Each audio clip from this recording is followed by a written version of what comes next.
Have you ever stopped to question the intriguing situation of Cain, one of the first sons of Adam and Eve?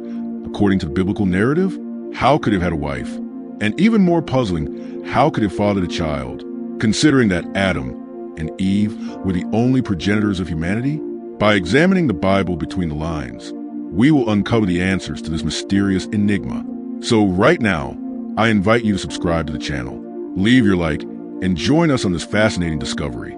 Cain, a central figure in the biblical narratives, is presented as the firstborn of Adam and Eve, marking the very beginnings of humanity. From this point on, the story deepens in a way that many do not notice on a first reading. Cain is not merely the first son. He represents the beginning of human drama, of wrong choices, of inevitable consequences, and at the same time, a divine mercy that accompanies even the darkest moments. His relationship with Abel, his younger brother, quickly becomes the center of the narrative. Both grow up in the same home, under the same guidance, hearing the same stories about the garden, about the fall, and about the promise of redemption. Yet even sharing the same origin, their hearts follow different paths. When the time comes to present offerings to God, each brings what is produced through his own labor. Abel offers the firstborn of his flock. Cain offers the fruit of the ground. The text in the book of Genesis tells us that God regarded Abel and his offering, but did not regard Cain and his offering. And here arises one of the great theological debates in history. Why did God reject Cain? Was it the type of offering? Was it the quality? Or was it something deeper and invisible to human eyes? Many scholars understand that the issue was in the heart. The narrative itself suggests that Cain's countenance fell. God warns him that sin was at the door, ready to rule over him, but that he must rule over it. This shows that the problem was not merely external. There was an inner battle taking place. Unfortunately, Cain does not win that battle. Moved by envy and anger, he calls Abel out to the field and takes his brother's life. That moment is not only the first murder in biblical history, it is proof that sin, when nurtured, grows and becomes something devastating.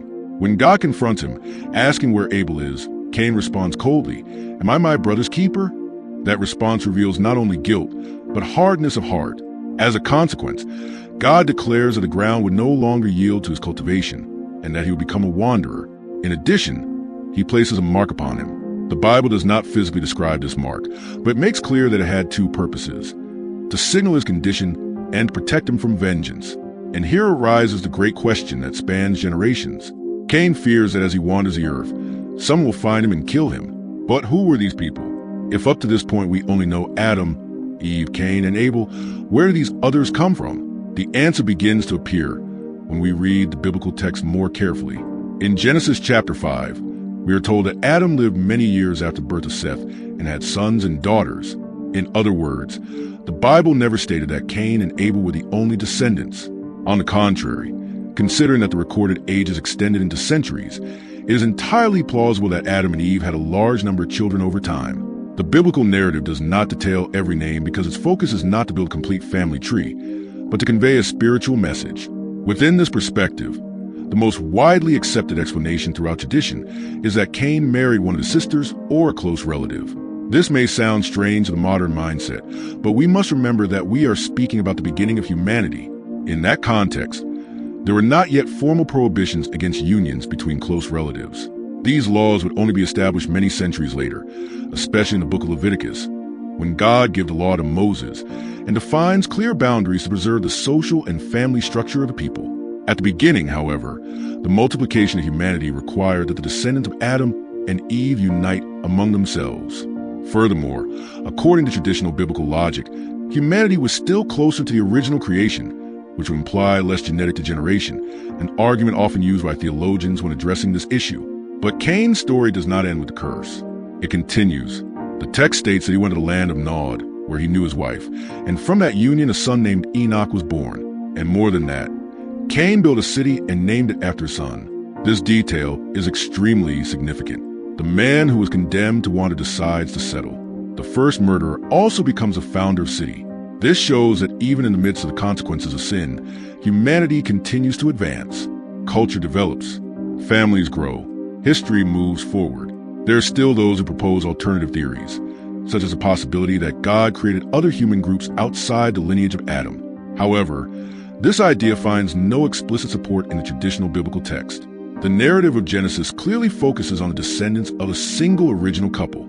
The silence about the identity of Cain's wife is not a mistake. It is a literary choice. The Bible often omits details that are not central to its main message. The focus is not historical curiosity, but the human condition before God.